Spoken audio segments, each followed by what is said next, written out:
team. You had a 19-point lead. They whittled it away, but you got some big shots down the stretch. You were able to hold it off. They don't count style points. You had more than the other team, and that's all that matters. Yeah, this team, I mean, anytime you play Miami, you're going to have to grind it out. You know, they're not going to just lay down and die. So they made a run at us. You know, the big thing for us is that, you know, we found a way to hang on and win the game, and that was the most important thing, I thought. Josh Hart was huge tonight. He really gave you the energy in the first half, and I think everybody else fed off of him. Couldn't have asked for a more fitting game for him on his birthday tonight. No, you're right, and obviously he made the biggest shot of the game for us. But you know, I just thought he was good all around. Defensively, he was good. You know, getting to the boards and at least having some physicality on the boards. He did a good job with that also. You know, it was like the Dallas game. It got close, and we made this plays down the stretch tonight. You know, the other night Dallas did it. So, you know, you're going to have to be able to do that. But Miami is not a team that you know, it doesn't matter if you're up 19 or not. Some kind of way they're going to find a way to get themselves back in the game, and they did. But we kept our composure to the point where we were able to make a couple of plays here and there and be able to win the game. What does it mean for you to see B.I. after going through what he went through tonight to make two big shots down the stretch and kind of carry you guys to the finish line?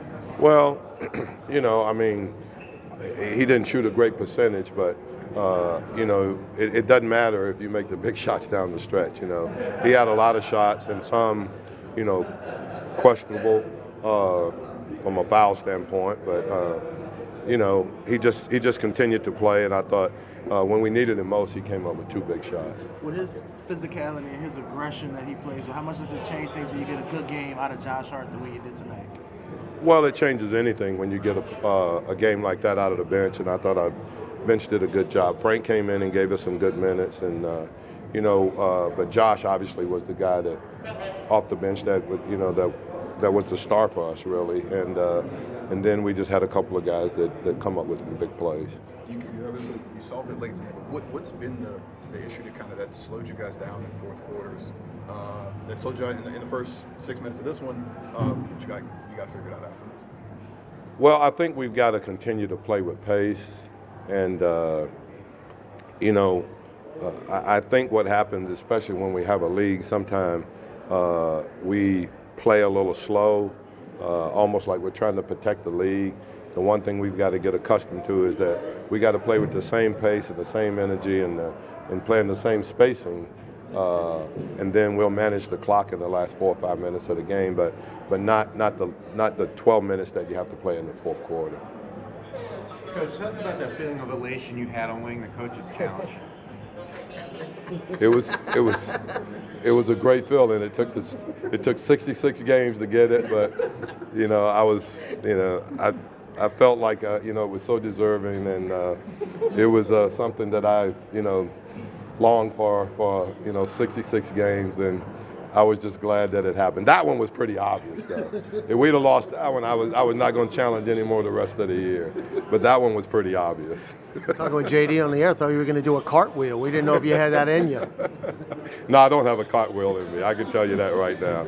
But no, I mean, when you see it on the board up there, it was one that you had to challenge, I think. This is related to that game itself, but there was a report that came out during the game that because of the coronavirus that they may possibly have some games with no fans allowed. Do you have any thoughts on that?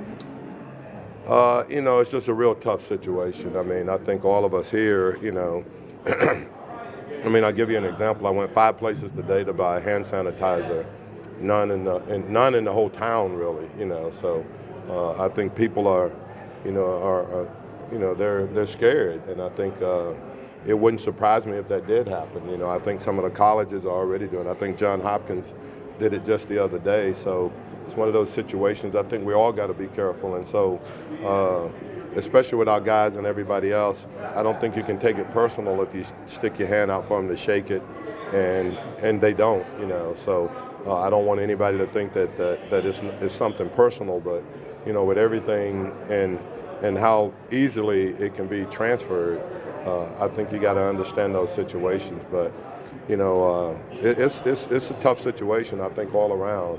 You know, I think it was kind of in the information we got from the league said that, you know, bumping elbows would be better than shaking hands.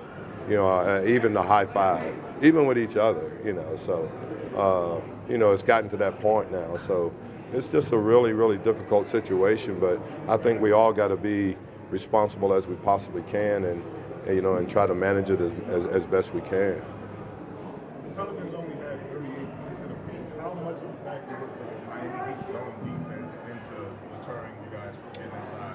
Well, I think with them, there's one or two things. You know, they're great at protecting the rim, but they also give up a really high percentage of three-point shots out of the corner and stuff. So, Bam is a really good rim protector, but they, you know, they compromise their defense by saying, you're not going to beat us in the paint. You're going to have to beat us with threes. So, I don't think it's really smart to challenge that situation when you can create open three-point shots out of the corner, which is, you know, I guess from an analytical standpoint, is one of the best shots in the NBA.